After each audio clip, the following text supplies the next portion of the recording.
I am doing fantastic. I am doing fantastic. So I'm Pete. This is Casey, and we're going to spend about 45 minutes. We're going to talk about some baseball. We're going to talk about some funny stuff. We're going to get into it and kind of see where this takes us. The most important thing, we're here for you guys. So if you have comments, you've got questions, you want to talk about something, put it in the chat. Let's get going on it. Let's chop it up and let's have fun. Absolutely. How's your week been? It's been good. I mean, obviously, we'll get into it as we go on. The New York Mets have not been good. Your Rangers have been pretty good. First place. The Mets, on the other hand, not so much first place. But other than that, everything's well. Outstanding. Outstanding. So, first and foremost, we have a name. You guys voted on it. We came up with something that I think is going to work really well. And again, this is your call, your choice. We are the Shea Hello to the Nerds. That is who we are. You will start seeing branding coming out on that. We'll kind of work up, I don't know, something that's kind of cool and put that out there. But we're super excited. That's our name. You guys picked it. So thank you guys. We appreciate you being here. We appreciate you being involved. And again, this is fun for us. We get to chop it up. We get to talk ball for 45 minutes and then move on to the rest of our day. But thank you guys again for being here. And again, put yourself in the comments. If you got something to say, something you want to ask, that's what we're here for. Casey, let's start with the AL Central. They are my dogs right now. The White Sox are hot. They're gonna go all the way to the postseason. I see them completing the ALCS. I see them in the World Series. Is that your bold take? That is my take. That is quite the bold take. You have the Chicago White Sox going to the World Series. Right now, they are doing everything right, and I love seeing what they're doing. Wow. Um, that's quite the hot take. I'll leave it at that. I do see them as a good team. I see them getting healthier, as their rookie Japanese Marinaki comes back, and that always will help. Uh, and I'm sure they're going to be buying at the deadline. And obviously, you see a side of them that tells you a lot. I mean, saying that they're going all over the World Series, considering how we look at the White Sox and being one of the worst teams for a long time. Um, I mean, the AL, as we talked about on episode 1, is what we call the quote unquote dumpster fire, if you will, a little top heavy, but Yep. it's not the worst hot take in the world. I mean, it's definitely a hot take. I don't It, know if I could get behind that right now. It's just because it's not like they're running away with it, but you see something obviously in them. so the big thing that I see in them is their ability to score and their ability every night to do something to to get to the next level, to do the next thing that they need to do. It's next man up. They're doing all of this stuff, right? Who in the AL, honestly, legitimately, who in the AL right now do you think could stand up to them through a 7-game series? Quite Well, honestly, maybe the Yankees, maybe that's that's it. And if they get hot at the right time, they stay healthy, they get Murakami coming back. I don't think there's anybody in the AL that can beat them. It's not going to be anybody from the West. Maybe Cleveland, maybe if they get hot, maybe the Yankees. Who else?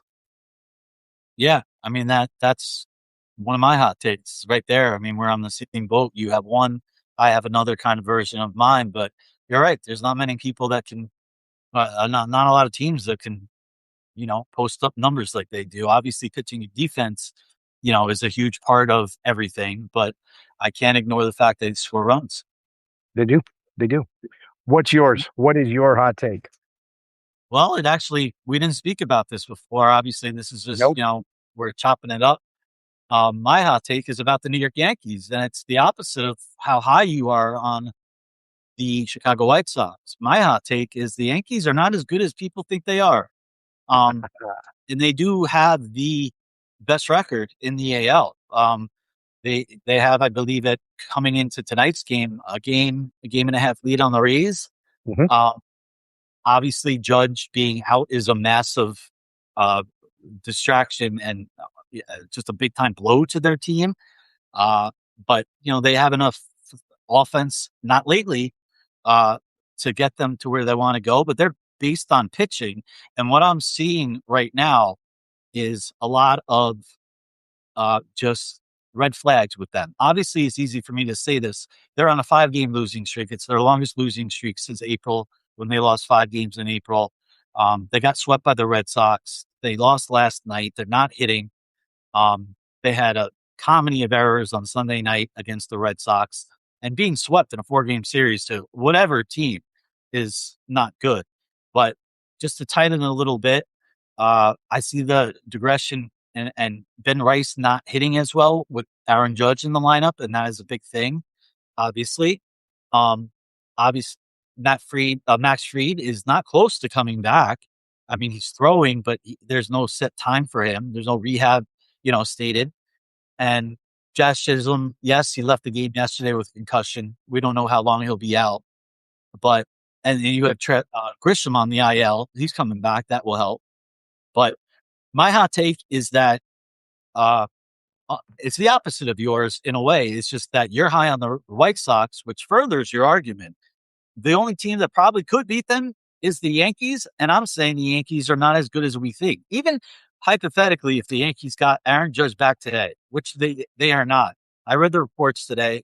Judge is not even set to get imaging, for another couple more weeks. I mean, he could be lost for the season, but uh, they have a cushion. They have in terms of just getting the playoffs, of course, with being almost like 20 games over 500.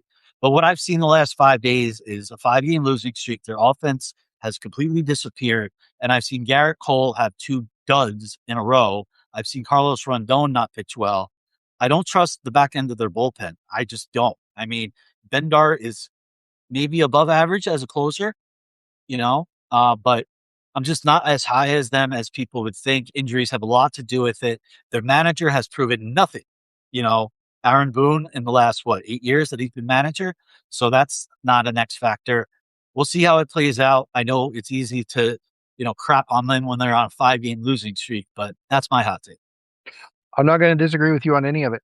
I'm not. I don't think I like I said, they are the one team that I see in the AL that can potentially stand up against the White Sox.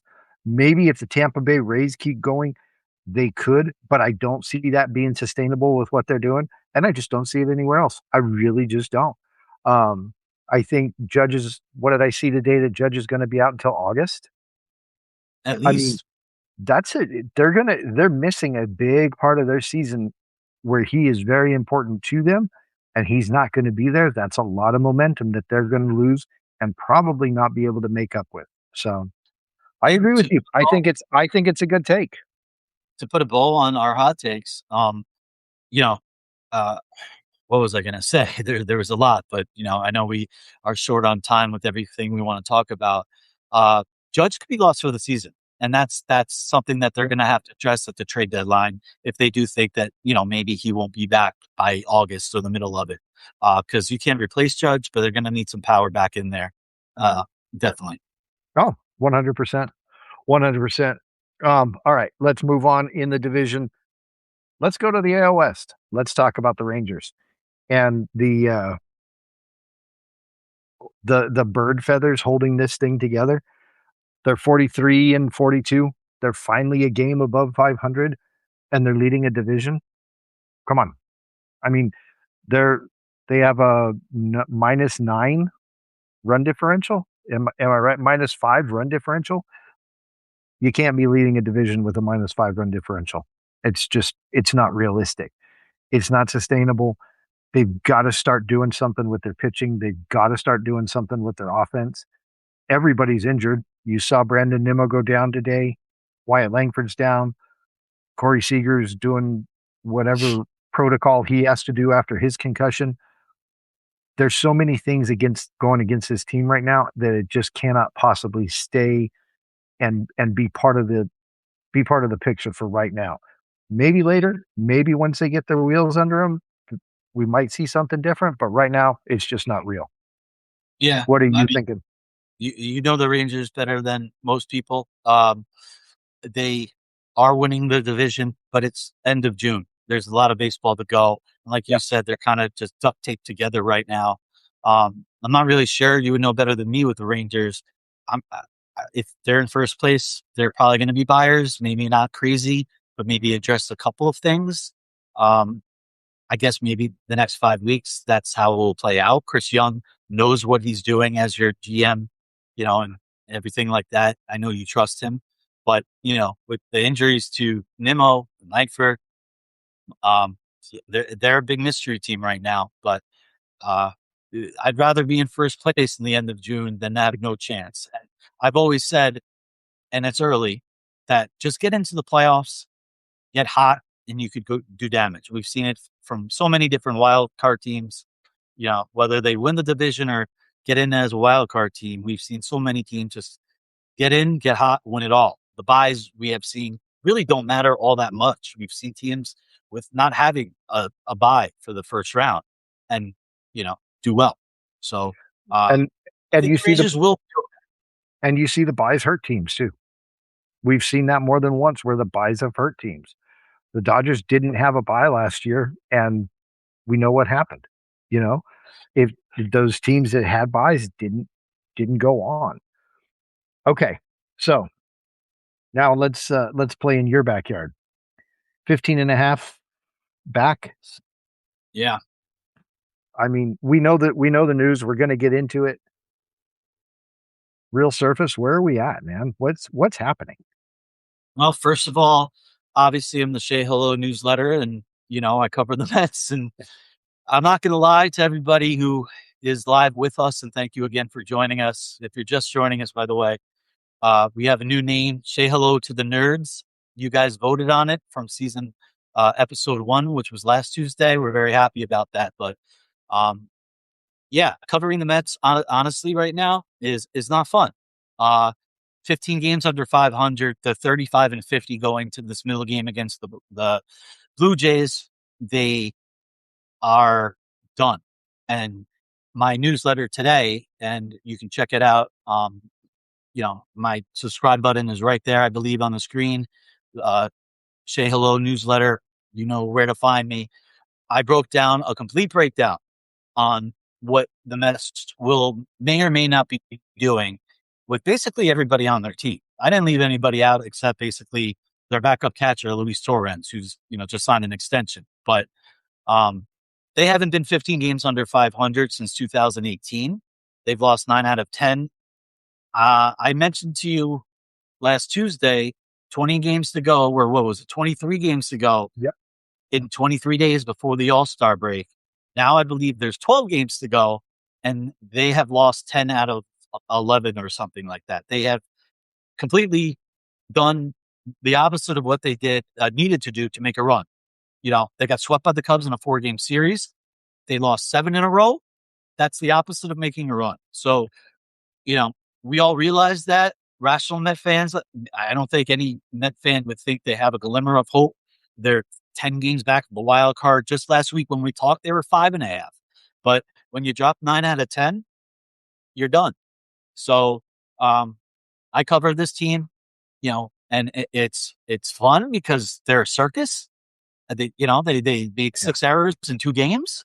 They made a crazy error in the first inning on the leadoff batter, the George Springer, a little league home run, with Soto and uh, Yep. AJ Ewing making that. And Yep. Lindor, who's come back since we've last talked, he made an error that cost Sean Manaea a quality start. Um, so, the Mets are going to make some moves, and it's going to be interesting to follow. I'll tell you that. They have plenty of guys to trade, and we'll be all over that on the Shea Hello newsletter for sure.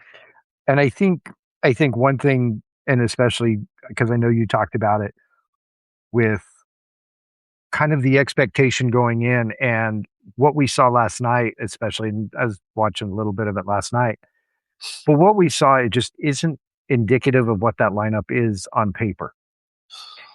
And there's a reason, there's something going on. And I saw, I don't know, one of the talk shows today talking about the fact that how things have changed in the clubhouse now that they've had a manager change. Do you see something different on the field yet, or are we hoping for something yet still? No.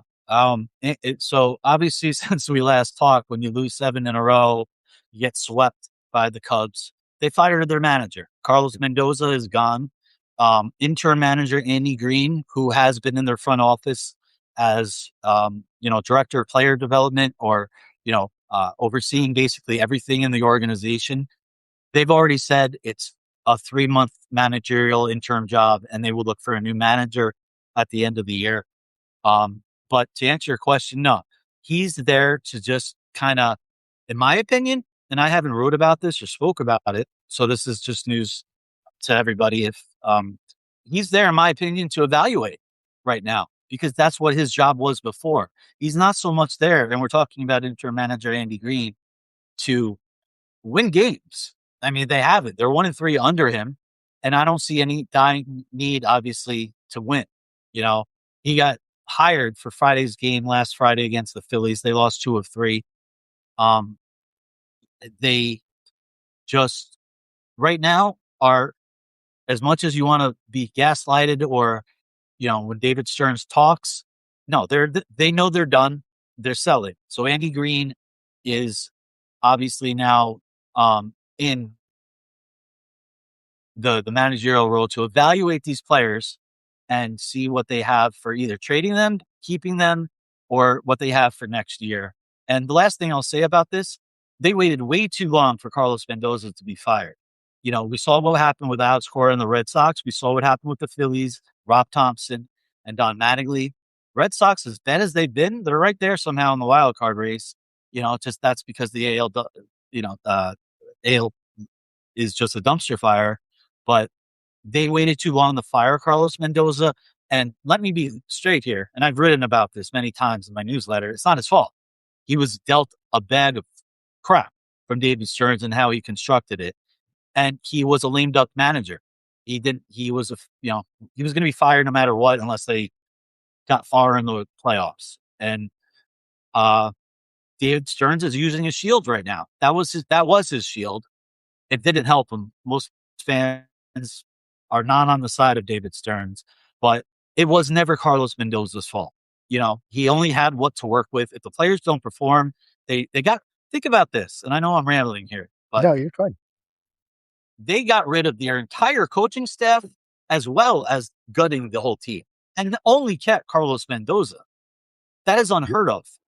You don't fire every coach and then gut your whole team with superstars, Nimmo, Diaz, Alonso, McNeil, and just keep your manager. And that's simply because David Stearns, in the beginning of the season, if it got off to a bad start, which it did, didn't want the bounty on him.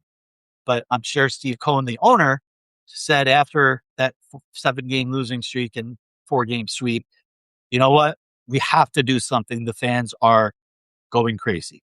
So to put a ball on it, it wasn't Mendoza's fault. He's a good guy. I hope he lands another job.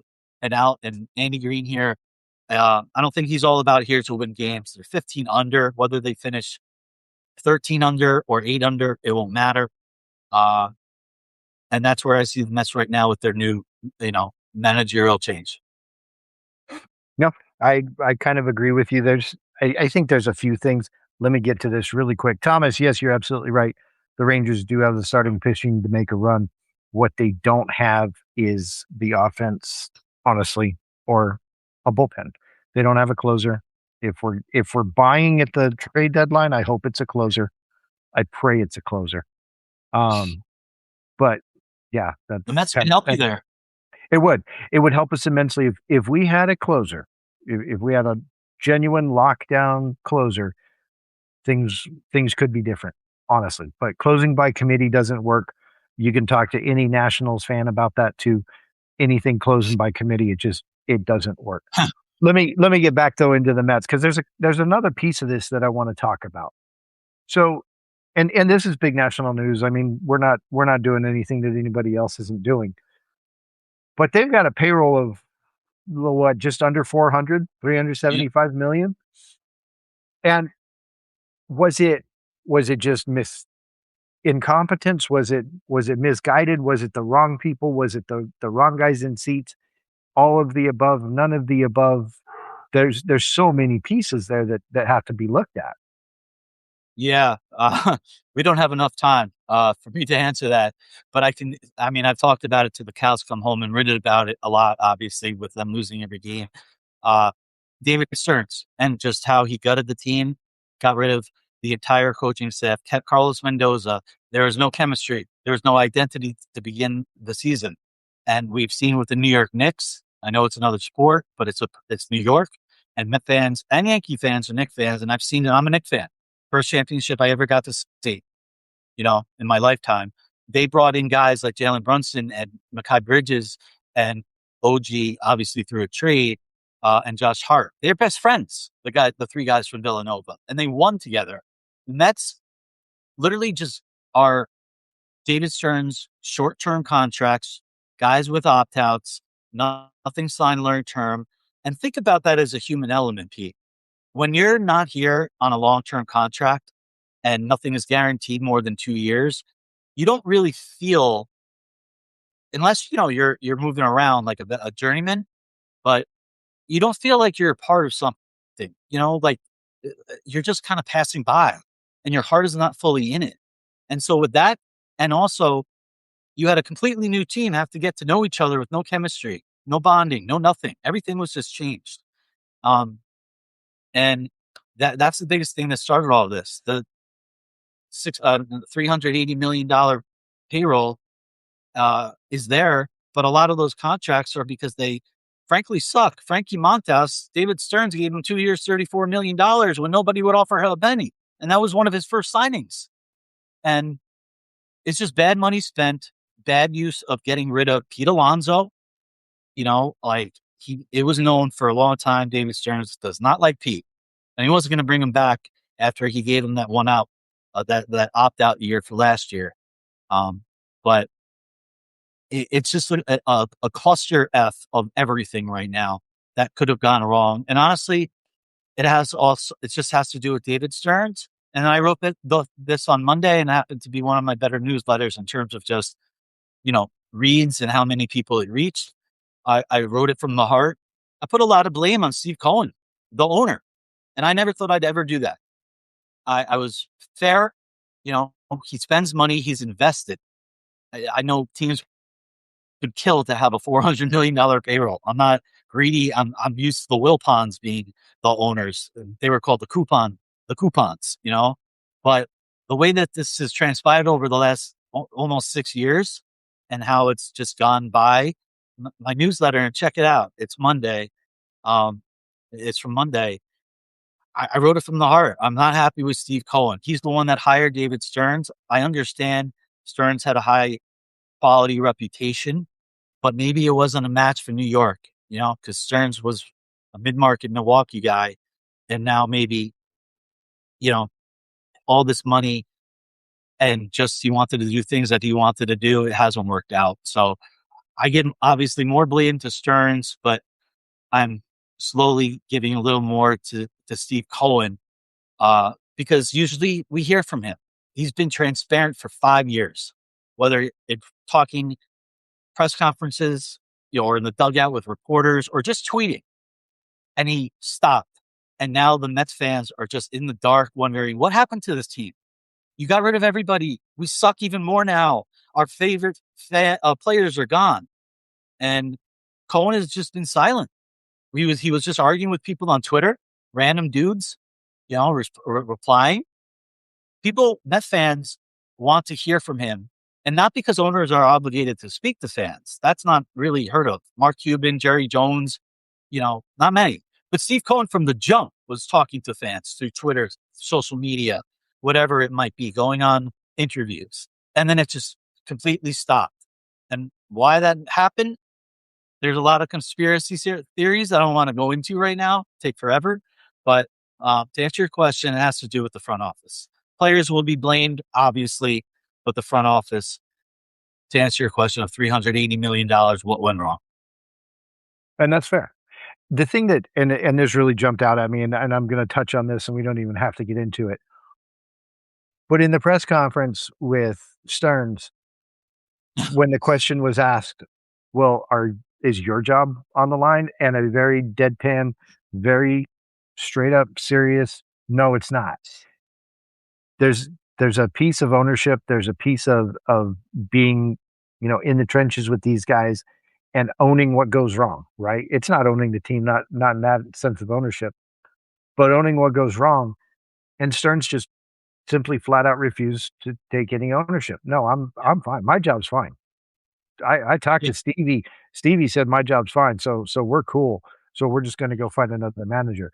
And I think that is a really, I'm sorry, just a real poor way of handling something with a manager like with a manager like Mendoza. I mean, he was a well liked guy. He really was. And to just, yeah, bye, see ya. That that kind of surprised me. Now, yeah, one more thing, and I want to just get this off my chest, get this done, and be done with sure. this Mets thing and put it to bed. Please. Did you see this? Did you see this Eric Chavez thing on Foul Eric Territory? Chavez? Yes, absolutely. So he's the kind of guy in the corporate world. We love these kind of guys where you're not going to hire anybody for an entry level position unless you have 5 years experience. Correct. And how do you get 5 years experience? Well, I don't know, but don't come back to me for an entry level job until you have 5 years of experience. Go away, Eric. Nobody cares. You're just mad. You're angry, and it's showing. So stop talking. Yeah. A couple things. The video that you were just referring to in the David Stearns press conference, real quick. I talked about that, posted the video in my newsletter, the actual video, and you're spot on. David Stearns did not answer the question, but New York media does not usually pressure front office guys like they did. That was Mike Puma of the New York Post, who's a Met beat writer, and he's been with the Post and the Mets for over 20 years.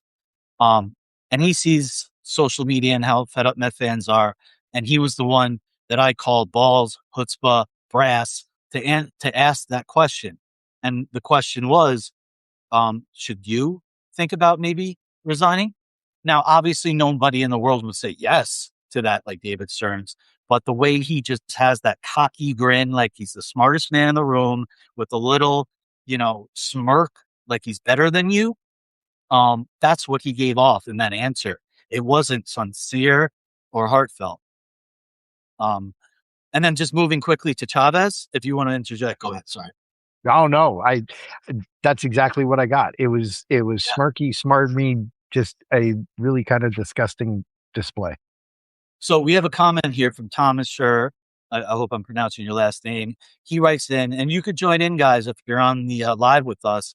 We're answering all questions, maybe not all if they're just comments, but if you have a specific question, we will definitely engage and talk to you guys. Um, but he says Xavi is petty, and he's talking about Eric Chavez. Here's my take on this whole thing since we brought it up and we're talking about it. Eric Chavez got fired. Um, him and Stearns never got along, and he was left over from the old regime of Buck Showalter, I believe, Mhm. because he was with the It Mets was. for a good amount of years. And Eric Chavez made around $100 million in his career. Let's talk about Eric Chavez real quick. The player, 8-time Gold Glove winner, 7-time whatever it might be. I think he's got like the most Gold Gloves without actually making an All Star team. Regardless of all that, he was a great Major League Baseball player, Yep. and he doesn't need the money. I don't think he wants, and obviously he doesn't need another job because he's talking on his podcast, obviously burning all the bridges that he can. No team will ever hire him knowing how he throws teams under the bus like he has. Yeah. And so to answer Thomas's comment on our feed right here, Chavez is petty, 100,000%. But he's allowed to be because while it's not right, maybe to air other team or your old team's dirty laundry, he doesn't give a shit. That's the main thing is that he has a million, hundreds of millions maybe in the bank from being a all-time, not great player, but a great Oakland A. He doesn't need the money. He doesn't need a job. He's got a podcast. He's opinionated. Um, and while he's being petty,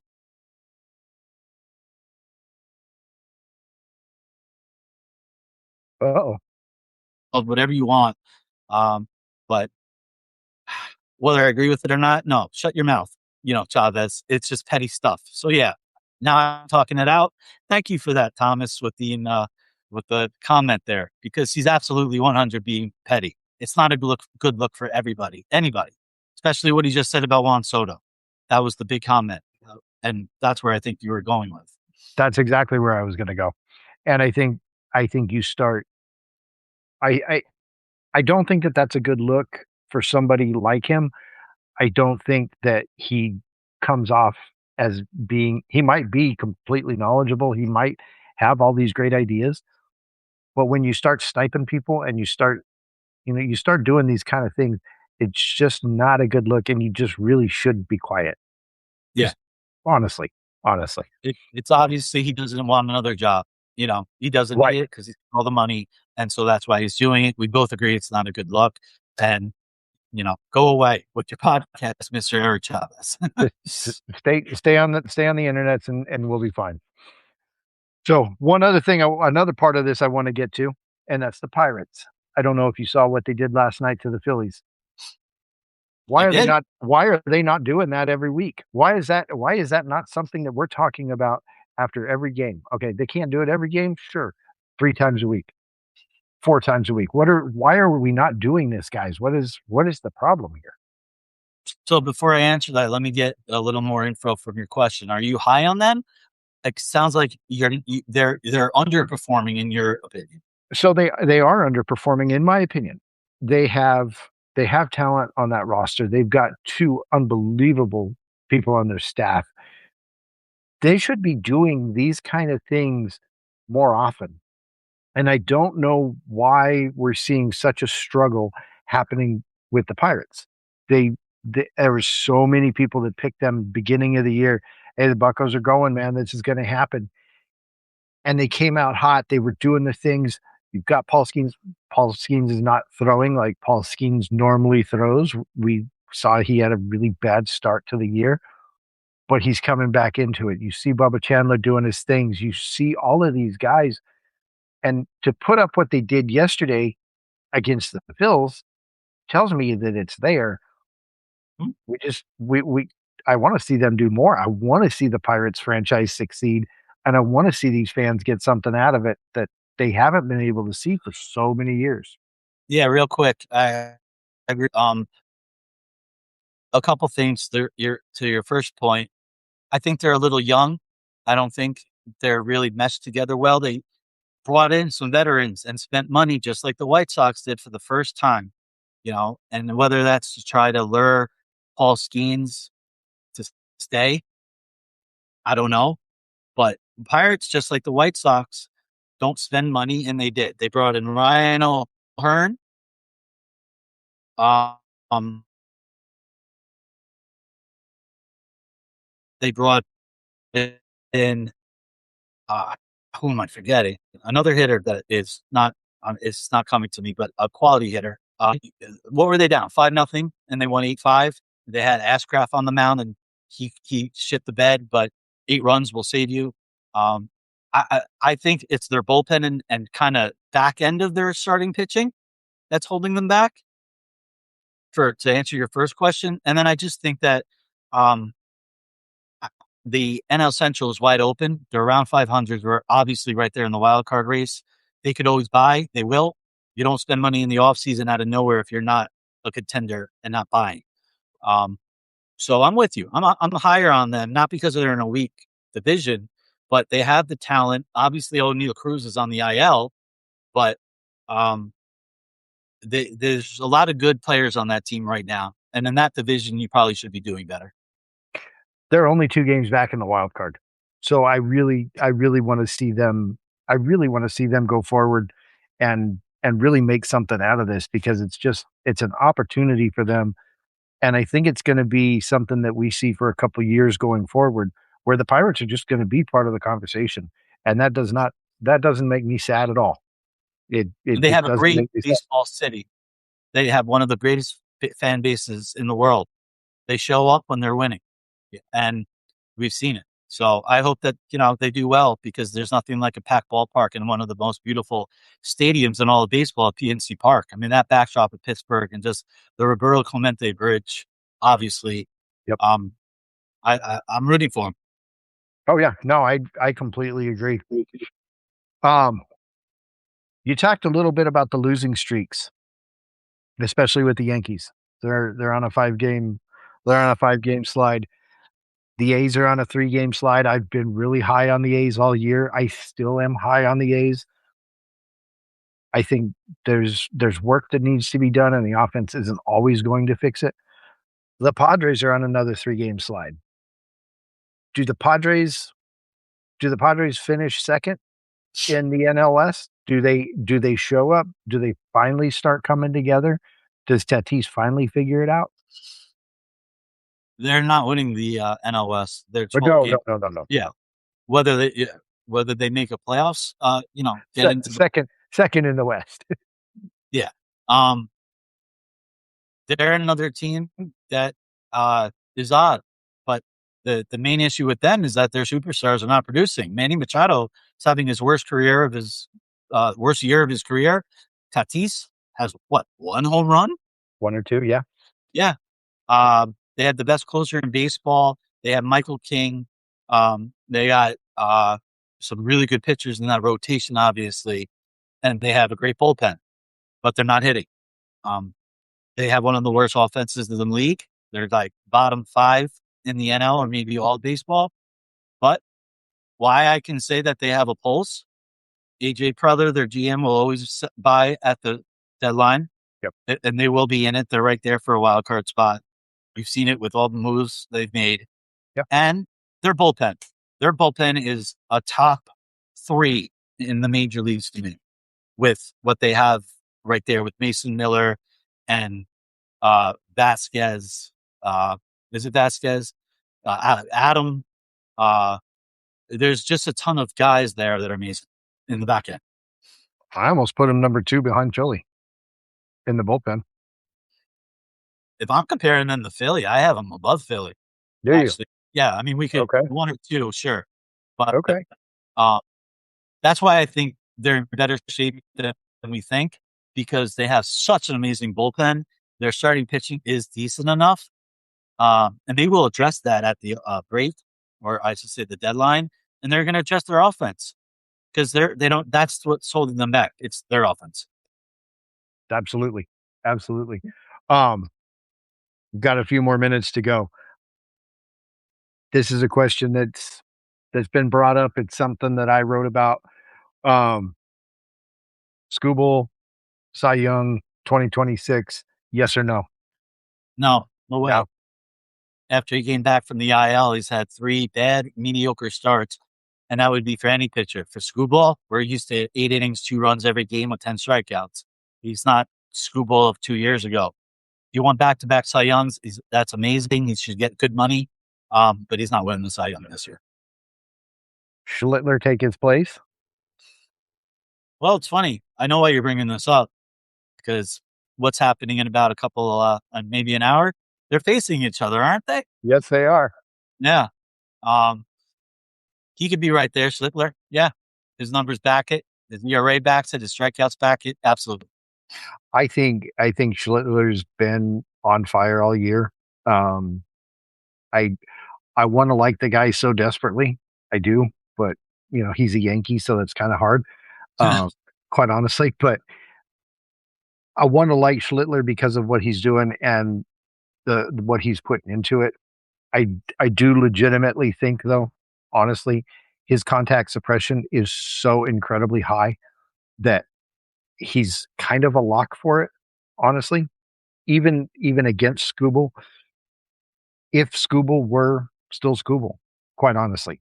Am I Um, missing? Is there another pitcher that would be in the conversation? Or is it because if it's just Schlittler and Screwball, that's not even close right now. It- um, no, no, no, no, no. And I'm just going for a comparison with oh, the okay. two of them. That's all I'm looking at. Um, but I But you think still have him winning the Cy Young as of now. Schlittler, Yeah. yeah, As I of do. this moment. As of as of right now, I think he's the closest one that we're going to see that can handle the entire package of being in that in that discussion. I don't see anybody else. Parker Messick is No, probably number two in contact suppression, but he got lit up last night by the Rangers. yes, you did. By the Rangers that didn't have Corey Seager and Wyatt Langford and Brandon Nimmo, and I mean, he got lit up by a bunch of guys that just got called up. Davis Martin from the White Sox, love him. I don't, I just don't see, I don't see what Davis Martin can do to beat Cam Schlittler, just personally. I'm going to agree with everything you said. Off the top of my head, no one right now is that close to Mr. Schlittler for the Cy Young as of today, June 30th. Yeah. I don't think in the AL. So we'll leave it at that. I think I'm dead agreeing with you on this one. He's had an amazing year. Tough to root for him, like you said, uh, but we can't deny and we have to respect the numbers and kind of season that he's having. No, absolutely. And he's having a fantastic season.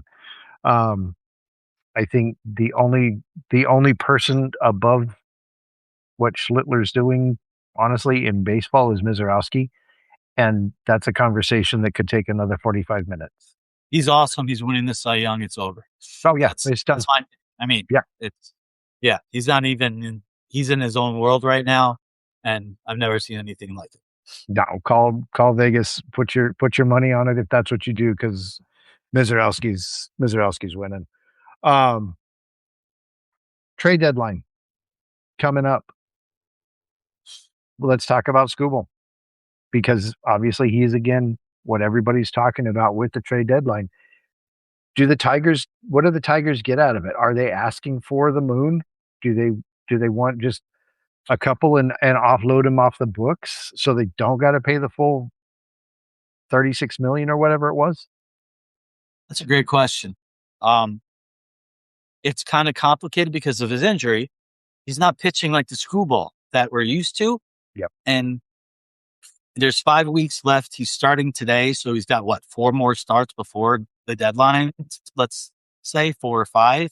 The deadline's August 3rd. Yeah, June 30th. He's pitching today. 5 or 6. You know, is that enough time for him to show teams that he's fully healthy? And then his numbers would have to back it up. If he's not the screwball of old, I don't think there will be the craziest asking thing price for him. But to answer your specific question, yes, there's going to be a ton of teams in on him, and the Tigers are going to trade him. They're not going to pull Artie Moreno with Shohei Ohtani and not get anything for it. He's leaving. He's the Boris client. He is going to free agency. They're going to trade him.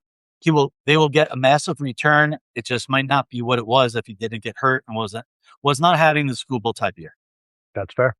That's totally fair. All right, we got a couple minutes left. We got to get on to the rest of our lives. Let you guys get on with the rest of yours. Thank you guys so much for joining us in the comments. Everybody being in there. Thank you guys for giving us a name. We are Shea Hello to the Nerds. I love it. I think it's fantastic. Thank you guys for playing along with us. We do appreciate it. Um, this is going to be an ongoing project, both for Casey and for I. We like doing this. It's something fun where we get to talk all around baseball and not just the teams that we're kind of dealing with. Um, but this gives us an opportunity to talk to you guys and to kind of bring something different for you guys. Casey, plug your program there. Yeah, guys. The Shea Hello newsletter Monday through Friday. A weekday publication that will be in your inbox. And if there's a subscribe button that you see on your screen, if you're not subscribed to Baseball Nerd, I appreciate it. You'll love the work. It's not just Mets baseball. Um, and obviously it's mostly, but I cover everything. That's why we have these podcasts to talk about all of Major League Baseball. So hit that subscribe button at the Shea Hello newsletter. And if you're already a follow on the stream, hit the subscribe button to my good friend here, the Baseball Nerd. He does excellent work. I enjoy reading all of his stuff. And that's where you can find me. The Shea Hello newsletter. It's on your screen. Hit that subscribe button. And we'll see what tonight's newsletter brings, depending on the game and how everything goes. It'll be great reading for the morning as I lay in bed. The first thing I do, put on my glasses and see what's new, and that's the first thing that always pops up, and it's always fun to see it. Appreciate that. Um, yeah, if you guys definitely, if you have any interest at all in anything baseball or Mets related coverage, give Casey a follow at the Shea Hello newsletter. I'm Share the it to your baseball nerd. friends. Absolutely. I've had a ton of fun with this, and then episode 2, amazing that Uh, here we are. And then we have a name, and we'll be branding it, and it will be glorious. it will be phenomenal. Again, I'm the baseball nerd. Subscribe, DM me for anything that I can help you with. I love questions from people saying, "Hey, why this or what does this mean?" or things like that. I love to get into it, and especially if there's anything where I can build a stat around it, that's kind of my jam, and that's what I love doing. But check out my page. Thebaseballnerd.com has a bunch of leaderboards. Everything's updated almost every day on it. So, but anyway, thank you guys so much for being here. I appreciate it. Casey, it's fantastic seeing you. We will do this again. Thinking Tuesday, maybe we'll talk. Look, we've And done 2 consecutive Tuesdays at 6 p.m. Eastern, so we'll announce it. we'll announce it. You guys, thank you again for being here. Casey, best of luck to the Mets tonight. Good luck, and we will see you very soon. Have a good night, everybody. Good night, guys.